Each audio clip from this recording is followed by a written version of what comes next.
So let's start. ये अपना final revision का है, ठीक है। तो सबसे पहला इंडिविजुअल्स के ऊपर कीवर्ड आएगा मेरा सेल्फ रियलाइजेशन। इसमें सेल्फ रियलाइजेशन किसने दिया था? आदि शंकराचार्य ने, आत्मबोध फिलोसफी। सेल्फ रियलाइजेशन किसको होता है? सबसे पहले सुभाष चंद्र बोस एग्जाम्पल है, सेक्रीफाइस ICS सर कैरियर। बुद्धा को हुआ था, उन्होंने रिनाउंस कर दिया था सारे जो प्रिंसली कॉम्फर्ट हैं टू सीक इनलाइटनमेंट के लिए। सेल्फ रियलाइजेशन हुई थी ना उनको बाद में पहले। फिर दूसरी है परसिवेरेंस। परसिवेरेंस जो है स्वामी विवेकानंद ने दिया था इसको। मोरल कन्विक्शन को बोलते हैं कि मैं मोरली कन्विक्ट, मतलब मोरली कन्विक्शन इतनी हाई होगी कि मैं वहाँ से रिजोल्यूट नहीं करूँगा मे बी। तो इसमें सबसे पहले जो है फील्ड मार्शल सैम मानेकशॉ, जिन्होंने आर्मी को लीड किया था 1970 वॉर के थ्रू, जबकि उनके ऊपर बहुत पॉलिटिकल प्रेशर था और रिसोर्स कंस्ट्रेंट तो थे ही, ठीक है, क्योंकि रिफ्यूजी क्राइसिस बढ़ता जा रहा था इंडिया में। आगे दूसरा परसिवेरेंस कौन है? राम। 14 साल तक एग्जाइल में रहे, सीता से सेपरेशन हो गया एंड मल्टीपल बैटल्स करी उन्होंने विदाउट लूजिंग इक्वानिमिटी। वो चलो, फिर आता है मेरा अगली ट्रुथफुलनेस। ये सब कुछ एक इंडिविजुअल की देख रहा हूँ मैं, ठीक है, तो इसमें सिविल सर्वेंट्स नहीं आएंगे। ट्रुथफुलनेस रहना चाहिए एक पर्सन को। ट्रुथफुलनेस रहेगा तो फिर वो किसको फॉलो करेगा? थिरुवल्लुवर को। गाइडिंग लाइट जो होता है, truthfulness is the guiding light to be ethical. तो कौन है यहाँ पे ट्रुथफुलनेस? के मोहम्मद, ठीक है। TTM, TT से टेम्पल रख लेते हैं। Thiruvalluvar, truthfulness and temple. Thiruvalluvar नहीं है यार, तिरुवल्लुवर है। के मोहम्मद, इन्होंने पब्लिकली कंफर्म किया था कि जो टेम्पल रिमेन अयोध्या पे है ये प्रोफेशनल बैकलैश मिला था इनको बाद में। नेक्स्ट है मेरा माइंडफुलनेस। माइंडफुलनेस किसका है? बुद्धिज़्म का। और इंग्लिश में देखूंगा तो कौन है? सोक्रेटिस, ठीक है। माइंडफुलनेस होना चाहिए एक पर्सन को। अगर माइंडफुलनेस होगा, जैसे जवाहरलाल नेहरू क्या थे? माइंडफुलनेस यानी कि ओपन माइंडेड थे, वो अपने इमोशंस को लेके अवेयर थे और एक्सेप्टेबल भी थे। तो उन्होंने बोला कि जो माइंडफुल जो नेशन बिल्डिंग है वो साइंटिफिक टेम्पर से ही हो सकती है एंड ग्लोबल पर्सपेक्टिव से। तो जवाहरलाल नेहरू जो थे ओपन माइंडेड थे या माइंडफुलनेस थी उनके पास में। दूसरा माइंडफुलनेस होगी बुद्धिज़्म में, तो बुद्धा जो थे माइंडफुलनेस थे and awareness in every action and teaching, ठीक है। फिर आगे कॉन्शियसनेस। साइंस अलग होता है, कॉन्शियसनेस अलग है। कॉन्शियसनेस मेरा 8 fold path, balance, discipline, compassion, ये जो हैं उसके एक कॉन्शियस पर्सन के वो हैं कि वो बैलेंस्ड होगा, डिसिप्लिन्ड होगा एंड कंपैशनेट होगा। तो इसमें सबसे पहले कॉन्शियसनेस BR अम्बेडकर, ठीक है, इन्होंने कॉन्स्टिट्यूशन में किया था अपना, सोशल इक्विटी वहाँ पे लाए थे। तो कॉन्शियसनेस में, कॉन्शियसनेस कि मैं कॉन्शियस हूँ कि मैं कैसा कॉन्स्टिट्यूशन फ्रेम कर रहा हूँ, कॉन्शियस से कॉन्स्टिट्यूशन फ्रेमिंग। दूसरा कॉन्शियसनेस से कौन है? महावीर एसोसिएटेड है, ठीक है। जब नॉन वायलेंस फॉलो करना है यार, ट्रुथ फॉलो करना है इतना एक्सट्रीम लेवल पे, तो मेरे को कॉन्शियस होना ही पड़ेगा। मेरे को बैलेंस भी होना पड़ेगा, डिसिप्लिन भी होना पड़ेगा, कंपैशनेट भी होना पड़ेगा, सेम लेवल पे ही, ठीक है। आगे फिर क्यूरियोसिटी, क्रिएटिविटी, ये भी एक पर्सन में होनी चाहिए, ठीक है। ये किसके अंदर? रविंद्रनाथ टैगोर। दूसरा क्रिएटिविटी जो था यूडेमोनिया का एक पार्ट है, एरिस्टोटल ने दिया था कि जो तुम्हारी लाइफ हो पर्पस ड्रिवन होनी चाहिए, उसमें कुछ पर्पस होना चाहिए, तुम क्यूरियोसिटी से उस पर्पस को फाइंड करोगे। उस पर्पस को फाइंड करने की क्यूरियोसिटी होनी चाहिए। से अब्दुल कलाम आज़ाद, APJ अब्दुल कलाम, इन्होंने मिसाइल टेक्नोलॉजी, स्पेस रिसर्च, ये सब कुछ इनोवेशन किया, तो इनोवेशन में ये आ जाएंगे। दूसरा रविंद्रनाथ टैगोर, क्योंकि उनकी फिलोसफी है क्यूरियोसिटी, क्रिएटिविटी, तो उन्होंने literature, education and cultural awakening for freedom इसको यूज़ किया था as a creative method for peaceful protest.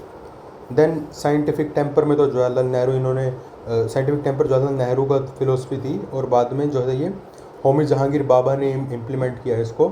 जो न्यूक्लियर स्पेस प्रोग्राम था उसमें साइंटिफिक मेथडोलॉजी यूज़ करके हमको 3 प्रोग्राम दे दिया था, 3 स्टेजेस का। जो फर्स्ट स्टेज है, जो सेकंड स्टेज है, थर्ड स्टेज है। फर्स्ट स्टेज से मेरे को प्लूटोनियम मिलता है बेसिकली। फिर नेक्स्ट स्टेज के अंदर मैं प्लूटोनियम एंड थोरियम डालता हूँ, वहाँ से मेरे को U233 मिलता है। उसके बाद नेक्स्ट स्टेज में डालता हूँ तो वहाँ पे मेरे को जो है U233 फिसाइल मटेरियल मिल जाएगा वापस, एंड जो थोरियम है वो यहाँ पे भी डलेगा, और ये थोरियम और इससे एनर्जी प्रोड्यूस होगी बेसिकली, ठीक है। तो ये होमी जहांगीर बाबा की फ़िलोसफी से निकला था। रिस्पॉन्सिबल सिटीजन, अब लास्ट में मैं देश का मतलब मैं एक बंदा बन चुका हूँ, अब मेरे को सिटीजनशिप चाहिए कि रिस्पॉन्सिबल सिटीजनशिप। राधा कृष्णन ने बोला था कि जो है मोरल ऑटोनॉमी, तो हमारी जो ऑटोनॉमी है वो मोरली करेक्ट होनी चाहिए, ठीक है। तो ये सब आ गया, एक बार दोबारा रिवाइज कर लेता हूँ मैं। एक पर्सन कैसा होगा? सबसे पहले उसको खुद के बारे में पता होगा, वो सेल्फ अवेयर होगा, सेल्फ रियलाइजेशन होगा, ठीक है। तो सेल्फ रियलाइजेशन में सुभाष चंद्र बोस हैं और बुद्धा है, ठीक है, उनको सेल्फ रियलाइजेशन हुआ था। जब मेरे को सेल्फ रियलाइजेशन हो गया तो फिर क्या है कि मैं माइंडफुलनेस रहूँगा उसके बाद। फिर अगर माइंडफुलनेस की बात करूँ तो माइंडफुलनेस किसने बोला था? बुद्धिज़्म ने बोला था, तो एक बुद्धा ही आ जाएंगे। और दूसरा माइंडफुलनेस कौन थे? जवाहरलाल नेहरू। जब एक पर्सन माइंडफुलनेस है यानी कि ओपन माइंडेड है तो उसके दिमाग में क्यूरियोसिटी आएगी बहुत सारी, ठीक है। क्यूरियोसिटी रविंद्रनाथ टैगोर, तो एक तो टैगोर ही हो गए, दूसरा क्यूरियोसिटी वहाँ पे मैं जवाहरलाल नेहरू भी डाल सकता हूँ, बट क्यूरियोसिटी का दूसरा कौन था? एपीजे अब्दुल कलाम, ठीक है, ए से अब्दुल कलाम। अब मैं क्यूरियोसिटी कर चुका हूँ, क्रिएटिविटी कर चुका हूँ, ठीक है। अब जो है मेरे को इस क्रिएटिविटी को यूज़ लेके आना, तो मैं साइंटिफिक टेम्पर डेवलप करूँगा। मेरा साइंटिफिक टेम्पर जो है जवाहरलाल नेहरू, होमी जहांगीर बाबा, ठीक है। अब साइंटिफिक टेम्पर मैंने डेवलप कर लिया, बट ज़रूरी नहीं है कि साइंटिफिक जो मेरे रिजल्ट आ रहे हैं वो ठीक ही हों, ठीक है। तो मेरे को साइंस हमेशा एक कंपैशन या फिर एक रिस्पॉन्सिबिलिटी की तरह करना चाहिए। तो वहाँ पे मेरे को कॉन्शियस चाहिए, कॉन्शियसनेस चाहिएगा, मेरे को बैलेंस रखना पड़ेगा, डिसिप्लिन होना पड़ेगा और कंपैशन होना पड़ेगा, ठीक है। तो कॉन्शियसनेस में कौन आए? कॉन्शियसनेस में सबसे पहले तो महावीर, कॉन्शियसनेस में दूसरा कॉन्स्टिट्यूशन, ठीक है। अब अगर मैं कॉन्शियस होकर साइंटिफिक टेम्पर होकर एक्सपेरिमेंट परफॉर्म करता हूँ तो उसके रिजल्ट आएंगे। तो रिजल्ट को लेके भी मेरे को ट्रुथफुल रहना पड़ेगा, मैं हाइड नहीं करूँगा। ट्रुथफुल के लिए तिरुवल्लुवर आएंगे। तिरुवल्लुवर से जो कनेक्ट होंगे वो कौन होंगे वहाँ पे? के मोहम्मद, जिन्होंने ये परफॉर्म किया था। अब अगर मेरी साइंटिफिक टेम्पर हो गया, ट्रुथफुलनेस भी आ गया मेरे अंदर, तो अब जो है मेरे रिजल्ट फेल होंगे तो उसमें मेरे को परसिवेरेंस दिखानी पड़ेगी। तो परसिवेरेंस दिखाऊंगा तो मैं वहाँ पे किसको चूज़ करता हूँ? स्वामी विवेकानंद को, जिन्होंने मॉरल कन्विक्शन का दिया था। और उन्होंने बोलता कि जो मानिक शाह है उन्होंने आर्मी लड़ी करी थी 1971 वॉर के टाइम पे, और जो राम थे वो 14 ईयर एग्जाइल में रहे थे, ठीक है। तो ये हो गया मेरा पूरा एक इंडिविजुअल का फ्लो चार्ट बेसिकली, ठीक है। इसको मिटाते हैं, ठीक है। तो अब आगे सोसाइटी की वैल्यू। सोसाइटी में सबसे पहले ह्यूमंस हैं, तो ह्यूमंस के ऊपर मेरे को इंटीग्रल ह्यूमनिज़म अप्लाई करना है। इंटीग्रल ह्यूमनिज़म तो चल नहीं रहा, ओके।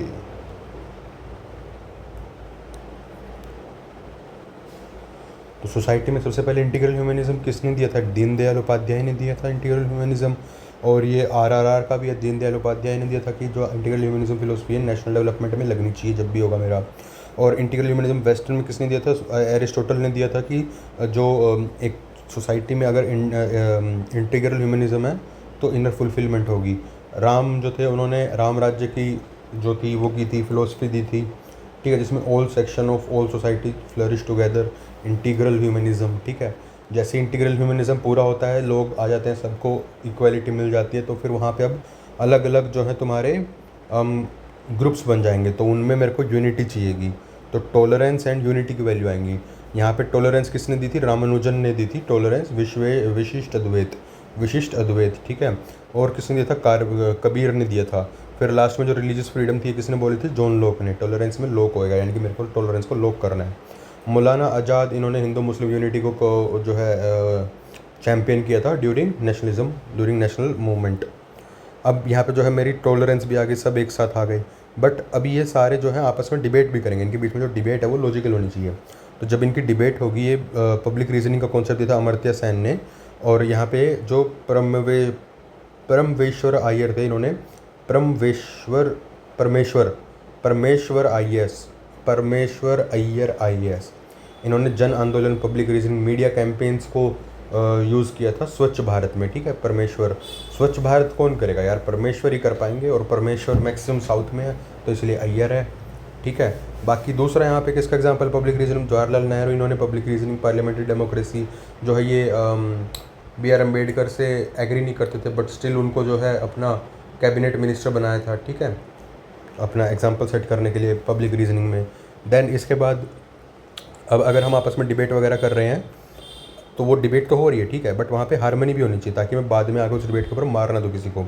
तो यहाँ पे मेरे को फिर रविंद्रनाथ टैगोर का ध्यान आएगा। दूसरा फिर एक विनोबा भावे, ये अलग है कि विनोबा भावे ने बोलता कि सोसाइटी में ट्रस्टीशिप होना चाहिए, स्टीवर्डशिप होना चाहिए, ये सब कुछ। तो भूदान मूवमेंट चलाया उन्होंने। बाकी इधर से हारमोनियस नेचर, यानी कि सबको हारमोनी में आके काम करना पड़ेगा।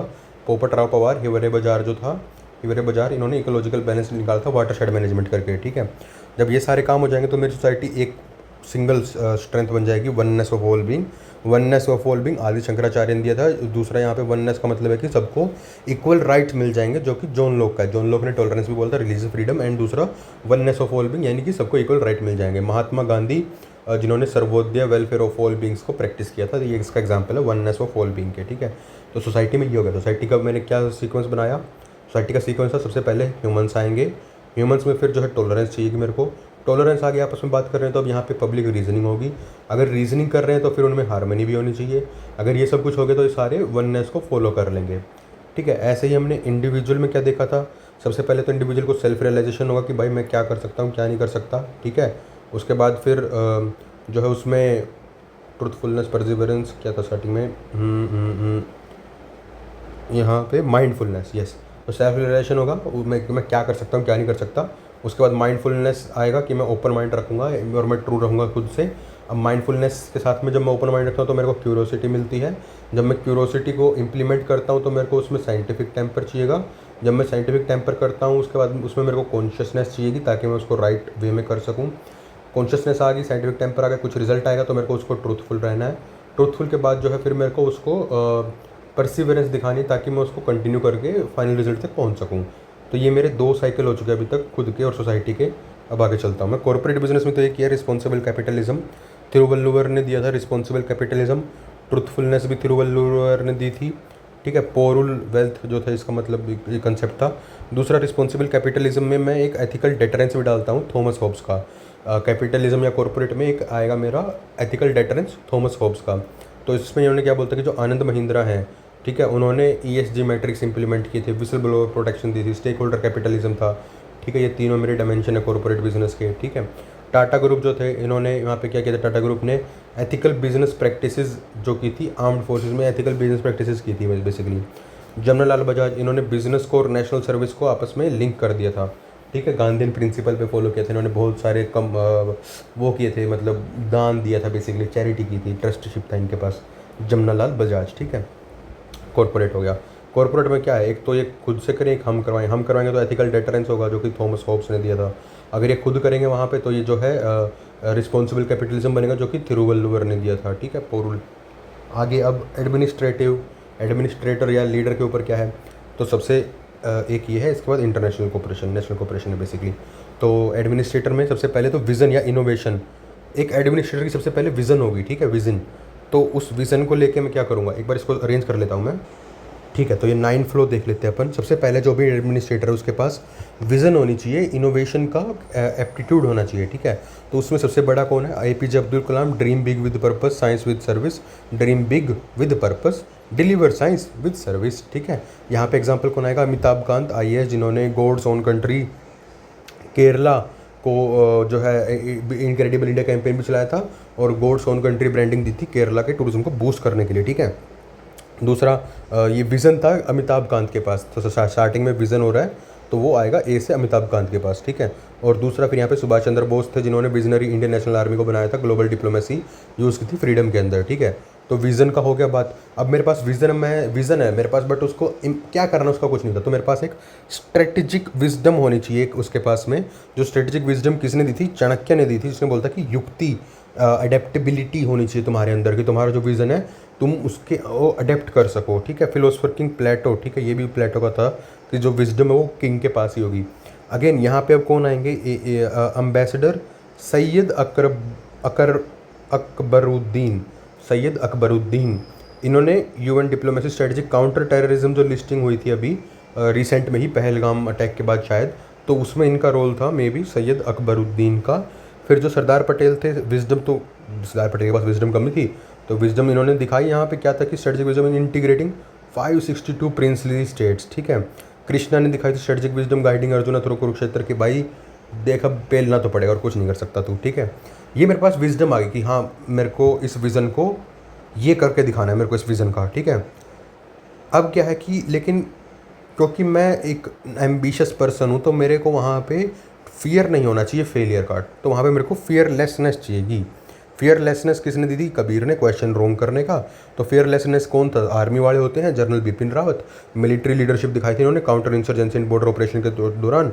दूसरा वो भी बोल सकते हैं जो दलबीर सुहाग था, उन्होंने सर्जिकल स्ट्राइक करवाई थी, तो फियरलेसनेस आर्मी वालों के अंदर आ गई। दूसरा आर्मी वाला कौन था, सुभाष चंद्र बोस। INA रेज किया, फाइट किया, ब्रिटिश एम्पायर से हिला के रख दिया वहाँ पे, ये सब कुछ करके, तो ये फियरलेसनेस होगी मेरे इसके अंदर, ठीक है। फियरलेसनेस के बाद अब फियरलेसनेस आ गई। अब मैं एकदम बिल्कुल रेडी हूँ अपने प्लान को एग्जीक्यूट करने के लिए। तो एग्जीक्यूट करूँगा तो मेरे को क्या होना पड़ेगा, वहाँ पे राइचियसनेस को फॉलो करना पड़ेगा। राइचियसनेस किसका है, दोबारा से थिरुवल्लुवर का पार्ट है। और ये वर्चू एथिक्स में करेक्टर का जो एक मेन है, बहुत ही कोर फिलोसफी है एरिस्टोटल की, वर्चू एथिक्स, उसका राइचियसनेस एक बहुत डिटेल्ड पार्ट है।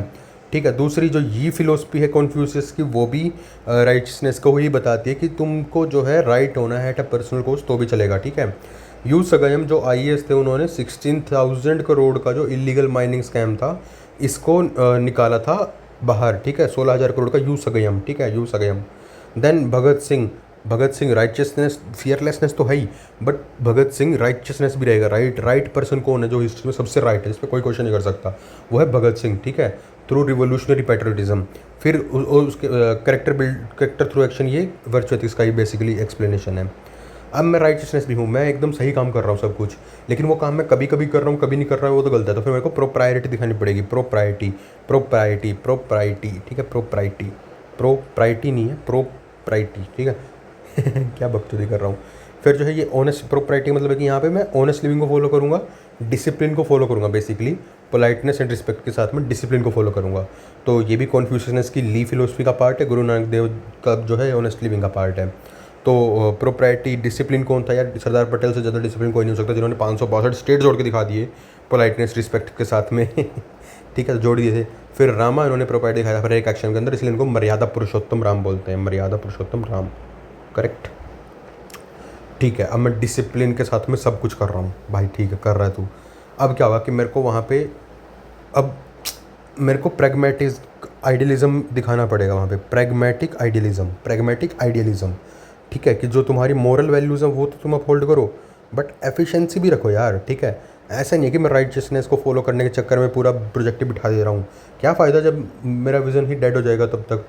तो प्रैग्मेटिक आइडियलिज्म ये किसने निकाला, जवाहरलाल नेहरू ने, जब नेशन बिल्डिंग करी थी, idealistic vision of scientific India. ठीक है, देख लियो, नेहरू वाले ज़्यादा मत करियो बेफालतू में ही। फिर एनसी विज जनरल जो थे, इन्होंने प्रैग्मेटिक मिलिट्री मॉडर्नाइजेशन किया था, well maintaining idealistic commitment to welfare. ठीक है, तो प्रैग्मेटिक आइडियलिज्म क्योंकि ज़्यादा कर दूंगा तो फिर वहाँ पे रिपीटेटिव हो जाएगा मे बी, इसीलिए बहुत सारे एग्जाम्पल आगे जवाहरलाल नेहरू के। इन जो लीडर्स हैं ना, इन 6 को लिख लेते हैं, जवाहरलाल नेहरू, सरदार वल्लभ भाई पटेल, महात्मा गांधी, भगत सिंह, 4 आ गए, सुभाष चंद्र बोस। एक और चाहिए मेरे को लीडर जो थे, मंगल पांडे बोल सकता हूँ मैं, करेज था।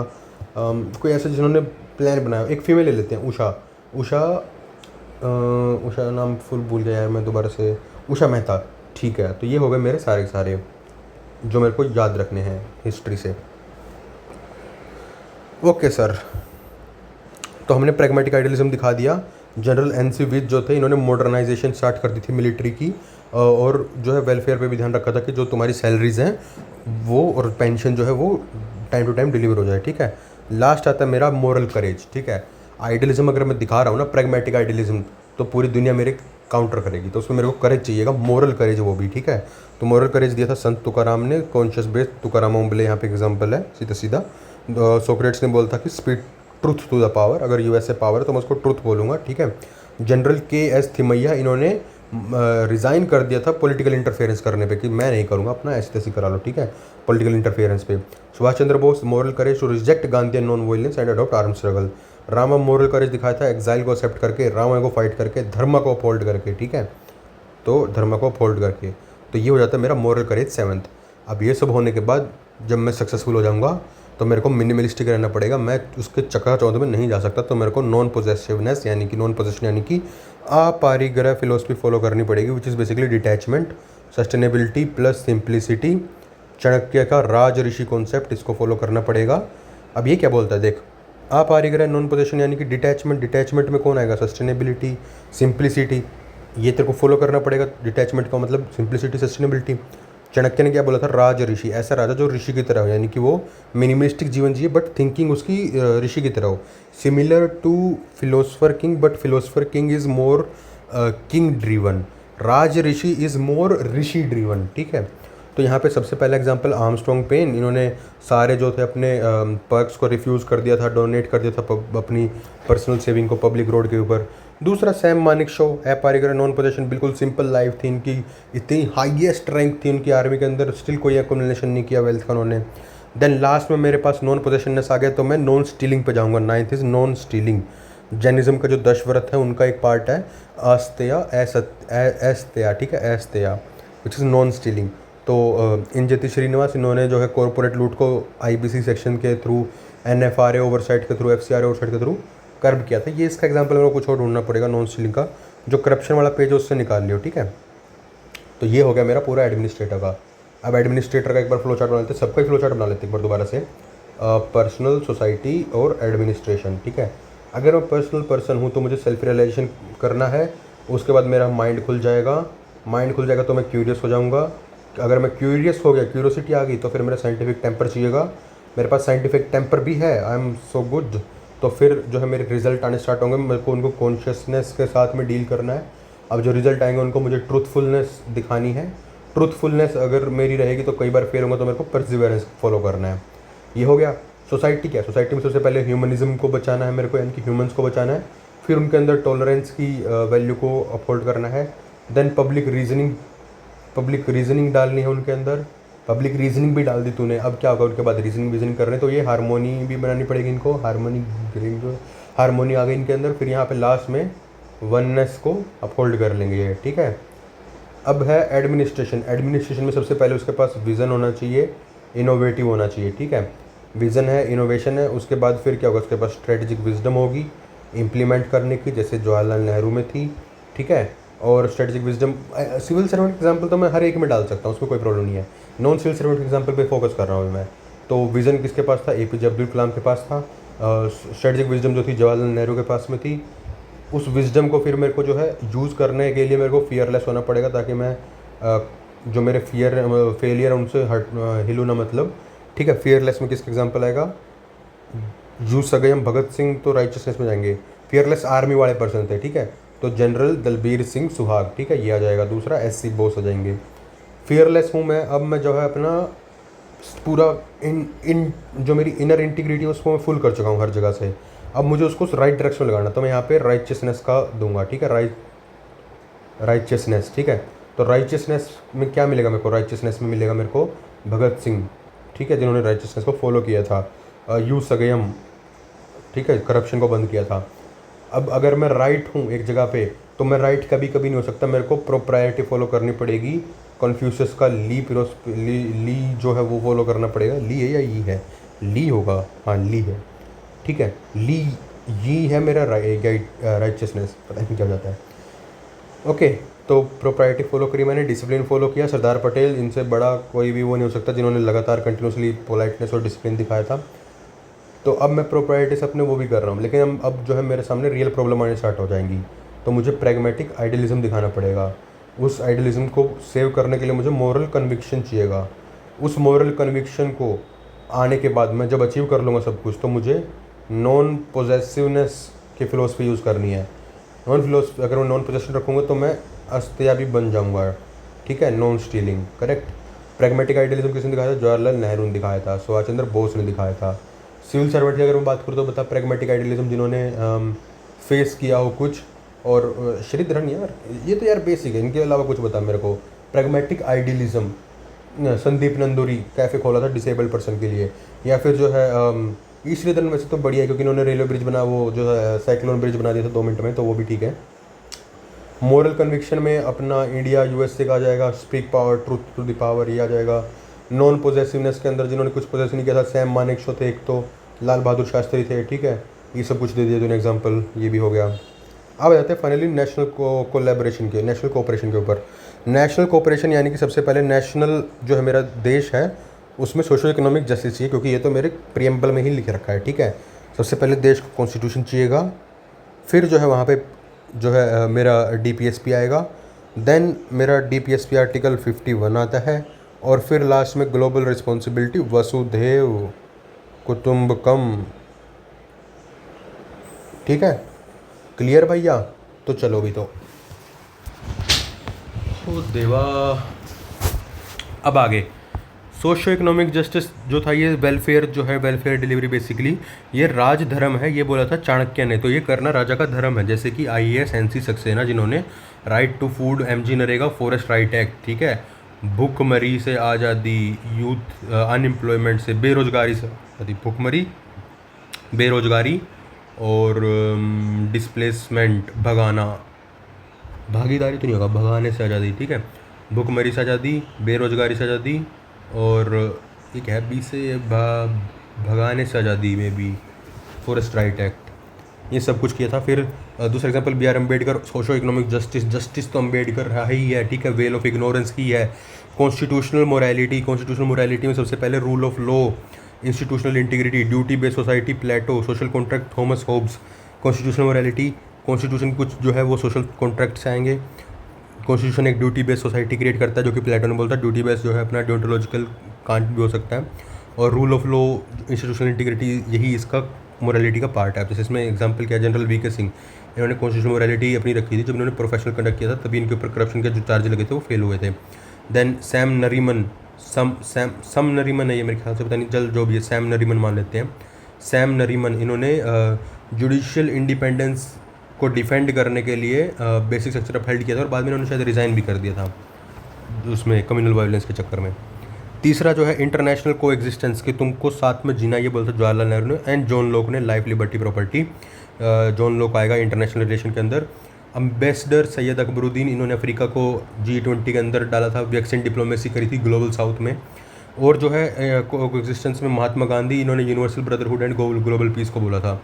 फिर लास्ट में मेरा ग्लोबल रिस्पॉन्सिबिलिटी, दलाई लामा खुद देश छोड़ के अपने देश में आ रखे हैं, तो फिर हमको इंटरनेशनल में ही लेना पड़ेगा इनको, दलाई लामा को। जर्नल एस मेहता, इन्होंने UN पीस कीपिंग में अपना पार्टिसिपेशन बढ़ाया था। ग्लोबल काउंटर टेररिज्म में उन्होंने काफ़ी हेल्प करी थी रशिया के टाइम पे भी, मतलब उन्होंने नहीं करी थी बट वैसे एग्जांपल में ये। जवाहरलाल नेहरू, इन्होंने नैम के लीडर थे, ये पंचशील को क्रिएट किया था, Panchsheel global piece advocacy, global piece को एडवोकेट थे बेसिकली, ठीक है। तो ये मेरे हो गए। अब जो है ये फाइनल वाले कर लेता हूँ, इसमें कुछ अलग इससे लगा तो मैं बता दूंगा, नहीं तो कोई दिक्कत नहीं, अगर डायरेक्ट हिट होने वाला हो तो बताऊँगा, ठीक है। तो अब लास्ट में कुछ जो है एग्जांपल इनको और देख लेते हैं। जैसे एक हैं कैप्टन विक्रम बत्रा, इनका एग्जांपल डाल सकता हूँ मैं कहीं पे भी। कैप्टन विक्रम बत्रा, इन्होंने पर्सनल सेफ्टी को सेक्रीफाइस किया था to rescue fellow soldiers finding higher purpose in protecting the nation, ठीक है। कि first is captain Vikram Batra. Then general Bipin Rawat को यूज़ कर सकता हूँ मैं, जो इन्होंने इंटीग्रेटेड कमांड डाली थी, वहाँ पे स्ट्रेटजिक विजडम आ जाएगा। KS तमैया, हमको पता है मॉरल करेज के एग्जांपल, इन्होंने पॉलिटिकल प्रेशर में 1971 के टाइम पे रेजिग्नेशन दे दिया था, ठीक है। देन KM करियप्पा, राइटियसनेस को फोल्ड किया था कि मस्टर्ड गैस यूज़ नहीं करूँगा मैं 1947-48 वॉर के अंदर जेनेवा कन्वेंशन को फोल्ड करते हुए, ठीक है। जब उसके बाद फिर फ्रीडम मूवमेंट से महात्मा गांधी का आएगा वननेस के लिए, सुभाष चंद्र बोस का सेल्फ रियलाइजेशन स्ट्रेटजिक विजडम में, सरदार पटेल राइचियसनेस, वननेस यहाँ पे इन्होंने सबको वन किया था ना, मास मोबिलाइज किया था यार, salt march, quit India movement, NCM, ठीक है। देन सुभाष चंद्र बोस, इन्होंने INA फॉर्मेशन किया, ग्रेट एस्केप किया। सरदार पटेल जो कि राइचियसनेस को फॉलो करते थे, उन्होंने इंटीग्रेट किया सबको राइचियसनेस प्रोप्राइटी फॉलो करते हुए। अंबेडकर, सोशल इकोनॉमिक जस्टिस आ गया, कॉन्स्टिट्यूशनल यानी कॉन्साइंसनेस आ गया, पब्लिक रीजनिंग आ गया, जवाहरलाल नेहरू वाला इंसिडेंट आ गया, पब्लिक रीजनिंग करके इन्होंने टेम्पल एंट्री में दिलवाया था, जस्टिस भी टेम्पल एंट्री आ जाएगा। भगत सिंह राइचियसनेस पता है, बॉम्ब असेंबली प्लस में हंगर स्ट्राइक भी था, याद रखियो, हंगर स्ट्राइक भूल जाएगा तू, हंगर स्ट्राइक याद रख लियो। मौलाना आज़ाद जो था ये टॉलरेंस के ऊपर था, मतलब मौलाना आज़ाद जो थे टॉलरेंस के फेवर में थे और उन्होंने जो है हिंदू मुस्लिम यूनिटी को किया था। विनोबा भावे, इन्होंने अपारिग्रह को फॉलो किया एंड जो है भूदान मूवमेंट को स्टार्ट किया। जवाहरलाल नेहरू, ये साइंटिफिक टेम्पर फॉलो किया, ग्लोबल रिस्पॉन्सिबिलिटी फॉलो किया एंड वहाँ से नैम का फाउंडेशन बना वो, ठीक है। सत्याग्रह एंड सर्वोदय, दो फिलोसफी थी गांधी यानी फिलोसफीज, इनको याद रखना है। हाँ, जहाँ पे कहीं पे भी फंस जाए, मतलब एकदम स्टक हो जाए, तो दो एग्जांपल है, राम और कृष्णा, इनको सोच लियो। अगर राम कृष्णा एक बार आ जाएँ तो फिर बुद्धा महावीरा, इनको सोच लियो। उसके बाद फिर यहाँ पे आर्म्ड फोर्सेस एग्जांपल में मैंने 3 एग्जांपल याद रखने हैं जो कि लिख के आने पेपर में। Bipin Rawat, Sam Manekshaw, VK Singh. बिपिन रावत का इंटीग्रेटेड बैटल ग्रुप, ठीक है, वो हमको पता है, integrated command centre. Sam Manekshaw 1971 war के टाइम पे जो पॉलिटिकल प्रेशर था उसको परसिवरेंस से डील किया था। VK सिंह, इन्होंने जो एज के ऊपर कंट्रोवर्सी हुई थी या इंटेलिजेंस शेयरिंग पे जो कंट्रोवर्सी बनी थी उसको ट्रुथफुलनेस के साथ में डील करा था, ठीक है। फिर स्ट्रेटजिक विजडम, एम्बेसडर अकबरुद्दीन, याद रखियो, स्ट्रेटजिक विजडम अकबरुद्दीन, जिन्होंने काउंटर टेररिज्म को जो है UN लेवल पे एज अ इशू रेज किया था और वहाँ पे सक्सेस मिली थी अकबरुद्दीन, एम्बेसडर अकबरुद्दीन को, ठीक है। UN डिप्लोमेसी, और इन्होंने जो है वो भी किया था ग्लोबल साउथ की वैक्सीन डिप्लोमेसी चलाई थी, अफ्रीका को G20 में ऐड करा था, तो ये भी सब काम किया था इन्होंने। ड्यूटी अबव सेल्फ, खुद से ऊपर, Armstrong Pame and captain Vikram Batra as obvious. तो ये हो गया मेरा 30 मिनट के अंदर सारा रिवीजन। इसको भी एक बार पेपर से जाने से पहले देखना है।